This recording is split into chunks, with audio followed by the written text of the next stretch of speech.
jadi pengamen sampai jadi seorang presiden.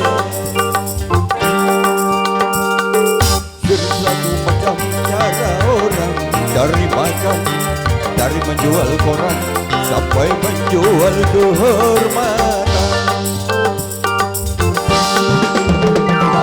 Ada cara yang halal, ada cara yang halal. Silakan mau pilih cara mana. Namun semua cara ada tanggung jawabnya di hadapan Tuhan dan manusia.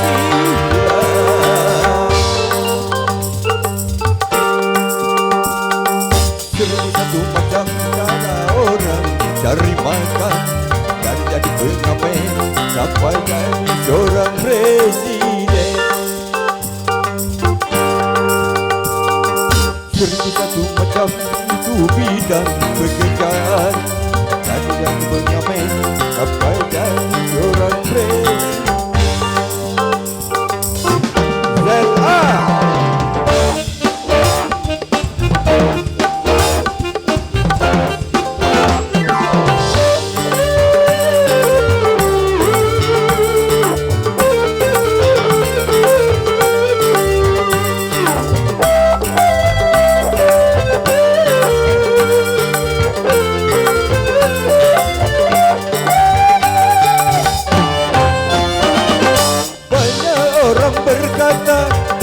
Mencari nafkah, cari halal saja sudah susah, apalagi yang halal. Jangan didengar, jangan didengar, itu sama tidak benar. Jangan didengar, jangan didengar, itu sama tidak benar.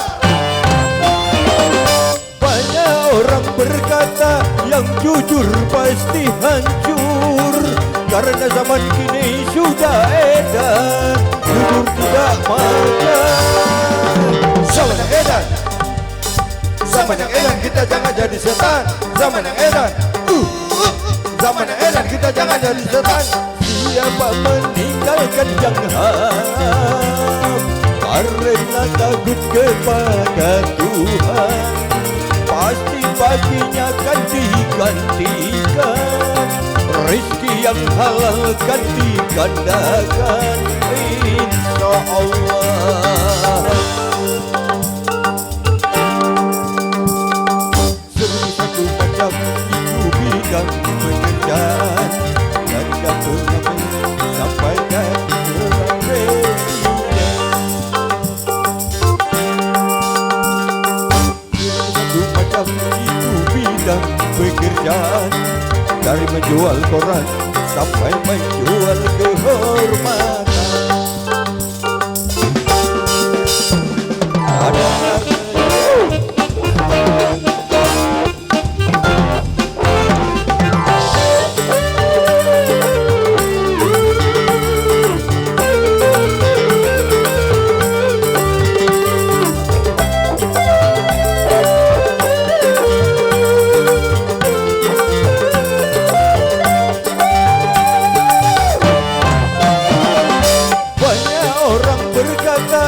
Dalam mencari nafkah, dari halal saja sudah susah, jangan didengar, jangan didengar, itu sama tidak benar. Jangan didengar, jangan didengar, itu sama tidak benar.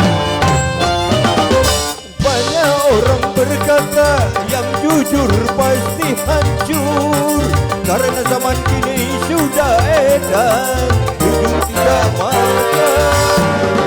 Zaman yang edan, zaman yang edan, kita jangan jadi setan. Zaman yang edan, zaman yang edan, kita jangan jadi setan. Siapa meninggalkan yang haram karena takut kepada Tuhan, pasti baginya akan digantikan.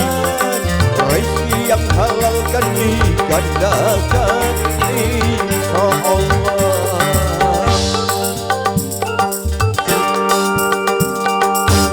Satu macam itu bidang pekerjaan, dari yang pengamen sampai jadi seorang presiden.